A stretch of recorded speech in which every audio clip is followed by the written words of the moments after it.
جب میرا بندہ کسی محفل میں میرا ذکر کرتا ہے، میں اس سے کہیں بہتر محفل میں اس کا ذکر کرتا ہوں۔ اللہ کی محفل تو ملائکہ اعلیٰ کی ہے، ملائکہ مقربین کی ہے۔ بہرحال اللہ کو تم اپنے دل میں مستحضر رکھو، اللہ تعالیٰ تمہیں بھی یاد رکھے گا۔ دوبارہ فرمایا احفظ اللہ تجدہ امامک تجاہک، اللہ کو یاد رکھو تو اپنے سامنے موجود پاؤ گے، جب چاہو دعا کرو تو احفظ اللہ تجدہ امامک یا تجاہک، اپنے سامنے موجود پاؤ گے۔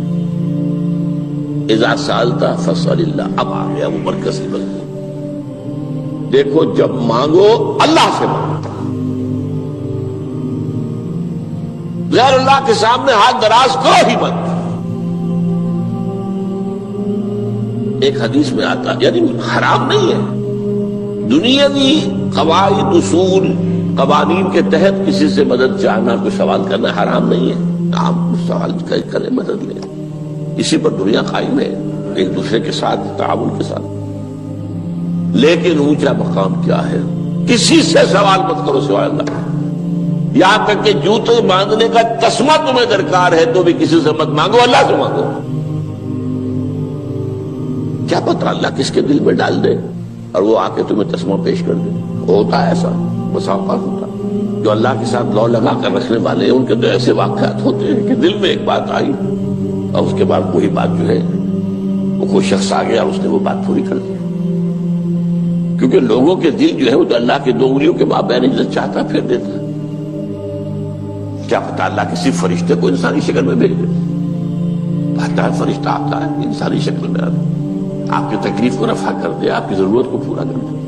اسی سے مانگو، کسی اور سے مانگو۔ یہ ہے توحید کا لب لباب۔ یوں سمجھیے اسلام کی جڑ کیا ہے؟ ایمان۔ اسلام کا جو خارجی نظام عمل ہے، انفرادی اعمال ہو، اجتماعی ہو، ان سب کی روح رواں کیا ہے؟ ایمان۔ ٹھیک، ایک بات ہو گئی۔ ایمان کا خلاصہ لب لباب کیا ہے؟ ایمان باللہ۔ جیسے ایمان بالآخرہ بھی ہے، ایمان بالملائکہ ہے، ایمان بالانبیاء ہے، ایمان بالرسل ہے، ایمان بالکتب ہے، ایمان بالقلب ہے، لیکن اصل ایمان، اسی لیے ایمان مجمل میں آپ کو معلوم ہے کسی اور چیز کا ذکر نہیں۔ آمنت باللہ کما ہوا باسمائہ وصفاتہ وقبلت جمیع احکامہ اقرار باللسان وتصدیق بالقلب، یہ ایمان مجمل ہے۔ اجمالی طور پر ایمان اس کا نام ہے، ہاں مفصل تفصیلی طور پر آمنت باللہ وملائکتہ وکتبہ ورسلہ والیوم الآخر والقدر خیرہ وشرہ من اللہ تعالی۔ تو اسلام کی جڑ ایمان، اور اسلام کا سارا جو نظام عمل ہے، چاہے انفرادی اعمال ہو چاہے اجتماعی، ان سب کی روح رواں ایمان، اور ایمان کا خلاصہ ایمان باللہ۔ اور ایمان باللہ کا اصل حاصل وہ ہے جو اس حدیث میں آ رہا ہے۔ اس کے دو ہیں تقاضے، عبادت صرف اسی کی، استعانت صرف اسی سے۔ اس لیے میں نے سورہ فاتحہ کا تذکرہ شروع میں کیا۔ یہ عبادت کا جوہر ہے، عبادت کا جو ہے یہ ایمان کا حاصل، عبادت صرف اس کی ہے اور استعانت صرف اس سے۔ استعانت ہی میں سوال بھی آ گیا، یہ بھی مدد ہے۔ آپ کسی سے کچھ مدد مالی چاہ رہے ہیں یا کوئی اور مدد چاہتے ہیں، کسی کام میں مدد چاہتے ہیں، جیسے میں نے کہا تھا کہ سفارش کرانا چاہتے ہیں، بھی مدد ہے۔ وَإِذَا اسْتَعَنْتَ فَاسْتَعِنْ بِاللَّهِ، اور جب مدد مانگو صرف اللہ سے مانگو۔ اور وہ سارے الفاظ یاد کر لیے، استدعاء، استعانت، استغاثہ۔ یہ جو غوث اعظم سے استغاثہ کیا جاتا ہے یہ تو شرک ہے۔ استغاثہ اللہ سے، دعائی اللہ کی، اس اعتبار سے استمداد، استعانت، استدعاء، استغاثہ، یہ سب اللہ سے، صرف اللہ سے۔ عبادت صرف اللہ، ایاک نعبد، اور استعانت صرف اللہ سے، مانگو صرف اللہ سے، مدد طلب کرو صرف اللہ سے۔ اور جان لو اگر تمام لوگ جمع ہو کر تمہیں کوئی فائدہ پہنچانا چاہے نہیں پہنچا سکتے، الا بشیء قد کتب اللہ لک وان اجتمعوا علی ان یضروک بشیء لم یضروک الا بشیء قد کتب اللہ علیک. اگر سب مل کر چاہے تمہیں کوئی نقصان پہنچا دے نہیں پہنچا سکتے مگر وہی کچھ جو اللہ نے تمہارے لیے لکھ دیا. اب بتائیے خوف کی جڑ کٹ جائے گی کہ نہیں؟ یہ جو ایمان جو ہے یہ خوف اور حزن دونوں سے نجات دلانے والی بات ہے. جو حقیقی مومن ہے وہ اللہ کا ولی ہے. حقیقی مومن وہ اللہ کا ولی ہے. اور الا ان اولیاء اللہ لا خوف علیہم ولا هم يحزنون. یہ اولیاء اللہ کو علیحدہ مخلوق نہیں ہے, کوئی ان کے سر پہ سینگ نہیں ہوتے, انسان ہی ہوتے ہیں. لیکن حقیقی معنی میں مومن ان اعتبارات سے جو آج ہم پڑھ رہے ہیں ایمان اس درجے کا پہنچ گیا تو اللہ کا ولی ہے. ان لوگوں کے خوف کس بات کا ہوگا؟ کس سے خوف کروں؟ اس کے ہاتھ میں کچھ ہے ہی نہیں. اور اگر کچھ اللہ نے میرے لیے لکھ دیا وہ آ کر رہے گا, چاہے میں لاکھ گڑ گڑاؤں تو اس کے سامنے کہ مجھے چھوڑ دے. اگر اللہ نے لکھا وہ آئے وہ تو آئے, تو کاہے کو اس کے سامنے گڑ گڑانا, کاہے کو جمبسائی کرنا اس کے سامنے. اور کسی کے ہاتھ میں کچھ ہے ہی نہیں, میرا خیر ہے ہی نہیں, کاہے کو خوشامد کروں اس کی. اور سنیے رفعت الاقلام, دیکھو نوجوان قلمیں اٹھا لی گئی ہیں, وجفت الصحف, اور جو رجسٹر ہیں صحیفے ان کی سیاہی خشک ہو چکی ہے. یہ ہے وہ اللہ کا علم, اس میں ہر شے لکھ دی گئی ہے, اس کی قلم اٹھا لیے گئے. جیسے آپ کو معلوم ہے امتحان ہوتا تھا 3 گھنٹے ختم ہو گئے, اسٹاپ رائٹنگ, بس اب قلم رک جانا چاہیے. وہ قلم تو تقدیر کا کاتب جو ہے وہ قلم اس کا اب اٹھا لیا گیا, اور جو صحیفے جن پر لکھا گیا وہ خشک بھی ہو گئے. یہ تو روایت ہے جو امام ترمذی نے جس کو روایت کیا, یہ متن ان کا ہے جو ہم نے پڑھا ابھی, اور ان کا قول یہ ہے کہ یہ حدیث حسن صحیح ہے. لیکن یہی روایت اور انہی راوی سے عبداللہ ابن عباس سے رضی اللہ تعالیٰ عنہما اور بھی محدثین نے کی ہے. تو اس میں سے ایک اور متن جو ہے وہ یہاں پر امام نووی نے دے دیا ہے. احفظ اللہ تجدہ امامک, یہ تو پہلا وہ ٹکڑا تھا. وقت جاہد تھا, یہاں امامک ہے, امام مطلب ایک ہی ہے, اپنے سامنے پاؤ گے. اللہ کی حفاظت کرو, اللہ کو دل میں, اللہ کی یاد کو محفوظ رکھو, گویا کہ اللہ کو مستحضر رکھو. ذکر اللہ کے معنی کیا ہے؟ استحضار اللہ فی القلب, یہ ذکر اللہ ہے. جنہیں ہم ذکر سمجھ بیٹھے ہیں وہ ذکر کے ذریعے اقیم الصلاۃ لذکری, نماز قائم کرو میری یاد کے لیے. نماز ذریعہ ہے یاد کا. یہ علیحدہ بات ہے کہ آپ نے 17 رکعتیں بھی پڑھ لی ہو عشاء کی اور یاد آپ کو آئی ہی نہیں کوئی. آپ تو ایک میکینیکل انداز میں جو ہے وہ اٹھک بیٹھک کر رہے ہیں اور آپ کی زبان سے کچھ بھی نکل رہا ہے, تو اس کا آپ کے شعور سے, دل کی گہرائی سے کوئی رابطہ ہے ہی نہیں. وہ ذکر تو نہیں ہوا. ہاں نماز فرض تھی وہ ادا ہو گئی, آپ کی ایک فرض ادا ہو گئی. تو جنہیں ہم نے ذکر سمجھا وہ ذرائع ذکر ہے. اللہ اللہ, سبحان اللہ سبحان اللہ زبان سے, یہ تاکہ اس کے نتیجے میں وہ ذکر حاصل ہو جائے. استحضار اللہ فی القلب, ذکر کے معنی ہے استحضار اللہ فی القلب. تعرف الی اللہ فی الرخاء, اور دیکھو کشادگی کے وقت میں تم اللہ کو یاد رکھو, اللہ کی طرف رجوع کیے رہو, بھول نہ جاؤ. وہ نہ ہو جو کبھی کہا تھا, بہادر شاہ ظفر کے اشعار میں سے بہت زور کا شعر ہے, ظفر آدمی اس کو نہ جانیے چاہے کتنا ہی ہو فام زکا, جسے عیش میں یاد خدا نہ رہی, جسے تیش میں خوف خدا نہ رہا. وہ ہے کشادگی کی حالت میں, جبکہ تمہارے لیے کشادگی ہے, اللہ کی طرف رجوع کیے رکھو. یعرف کا فی الشدہ, تو اللہ اپنی توجہ تم پر رکھے گا شدت کے وقت میں, جب تمہیں کوئی تکلیف ہے اس تکلیف کو تم پر آسان کر دے گا. تکلیف تو آنی ہے, لکھی ہوئی ہے, وہ تو آئے گی, لیکن یہ کہ اللہ تعالیٰ اس کی شدت کو ایک ہی چیز ہے جس کو ایک انسان بہت شدت کے ساتھ محسوس کر رہا ہے، دوسرا آدمی اتنا نہیں محسوس کر رہا ہے، احساس کا معاملہ ہوگا نا۔ وہ تو اصل میں اگر انسان کی نروز کٹی ہوئی ہے تو احساس ہوگا ہی نہیں، سرے سے ہی نہیں ہوگا۔ تو اس اعتبار سے اللہ تعالیٰ تمہارے لیے وہ شدت کی کمی کر دے گا۔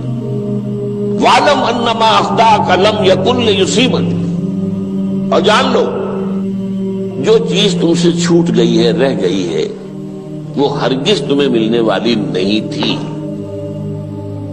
اب آپ نے کسی ملازمت کے لیے درخواست دی ہے، درخواستیں مانگی گئی ہیں، اپنی سی محنت کر لی، نہیں ملی ملازمت، اب آپ بیٹھے ہوئے افسوس میں، رنج میں، غم میں، فلاں نے یہ کر دیا، فلاں نے یہ کر دیا، وہ فلاں جو ہے بڑی تکڑی سفارش لے آیا تھا، فلاں نے رشوت دے دی۔ چھوڑو میاں اس کو، وہ تمہارے لیے نہیں تھی۔ کاہے کو اپنے ذہن کے اندر یہ کھچڑی پکا رہے ہو بیٹھے ہوئے؟ خواہ آپ شاید سوء ظن میں بھی مبتلا ہو رہے ہو، کسی نے نہ رشوت دی اور آپ سمجھتے ہو کہ رشوت دی ہے اس نے۔ یہ ساری چیزیں جو ساری سیئات، ان کی جڑ کٹ جائے گی۔ وَاعْلَمْ أَنَّ مَا أَخْطَأَكَ لَمْ يَكُنْ لِيُصِيبَكَ وَمَا أَصَابَكَ، اور جو چیز تم پر آ گئی، لَمْ يَكُنْ لِيُخْطِئَكَ، ہو ہی نہیں سکتا تھا کہ وہ تم پر نہ۔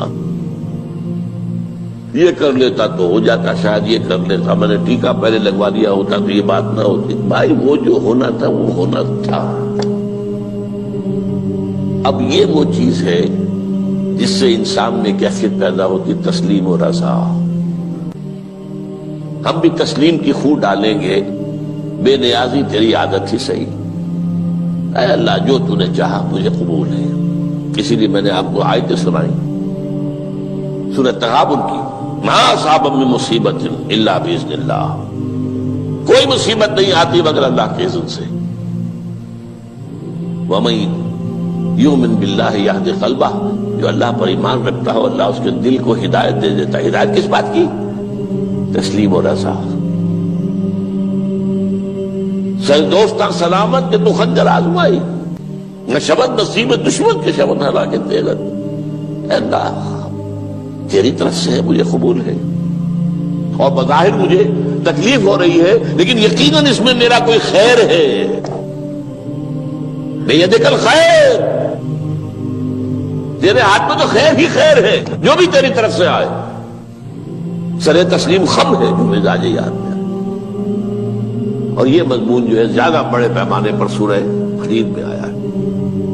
ما اصاب من مصیبت فی الارض ولا فی انفسکم الا فی کتاب من قبل ان نبرأها، کوئی مصیبت نہیں آتی نہ تمہاری جانوں میں نہ زمین میں، زمین میں زلزلہ آ جانا، سیلاب آ جانا، کچھ اور زمین کا دھنس جانا، یا یہ ہے کہ تمہاری جانوں میں کوئی بخار ہو گیا، کوئی اور تکلیف ہو گئی، اچانک معلوم ہوا کہ انسان کو کینسر ہے اور کینسر بھی اب 3rd سٹیج کو پہنچ چکا ہے، لیکن جو بھی آیا ہے وہ اللہ کے علم کی کتاب میں پہلے سے لکھا ہوا ہے۔ فی کتاب من قبل ان نبرأها، یہ کتاب میں درج ہے اس سے پہلے کہ ہم اسے ظاہر کریں۔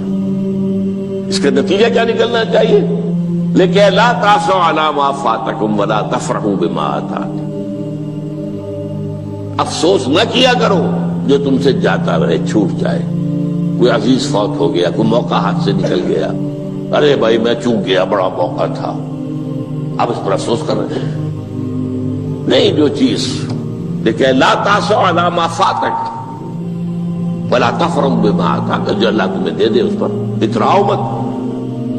وما اصابک لم یکن لیخطئک واعلم ان النصر مع الصبر، اور جان لو اللہ کی مدد صبر کے ساتھ آتی ہے، جو آئے اس کی طرف سے جھیلو، زبان پر کلمہ شکوہ اور شکایت نہ آئے،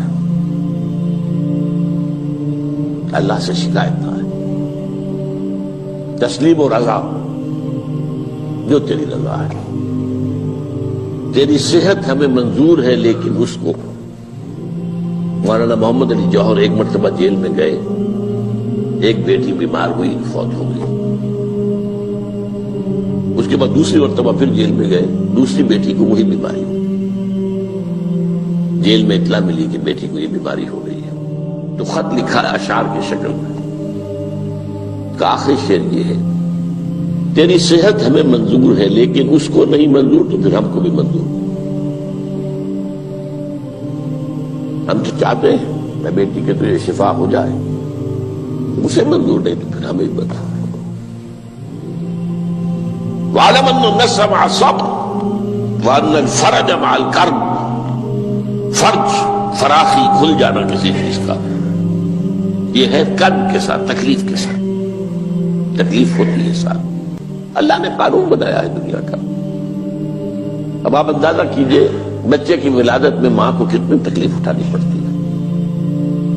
آج کل تو فیشن ہو گیا ہے، سیدھے سیدھے جاؤ آپریشن کراؤ تکلیف سے بچ جاؤ، لیکن یہ ہے کہ یہ بھی آپ کے علم میں ہوگا وہ ساری تکلیف جیسے ہی بچے کو لا کر ماں کے برابر لٹایا ہے ساری تکلیف ختم، پھر جو راحت اس سے میسر آتی ہے۔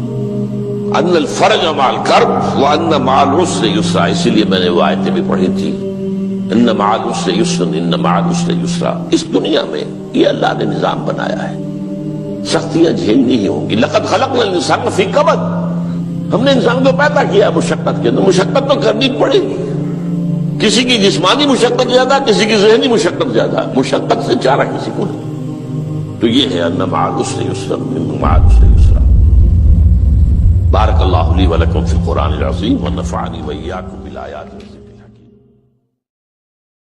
زبانی کلمہ ہر کوئی پڑھدا،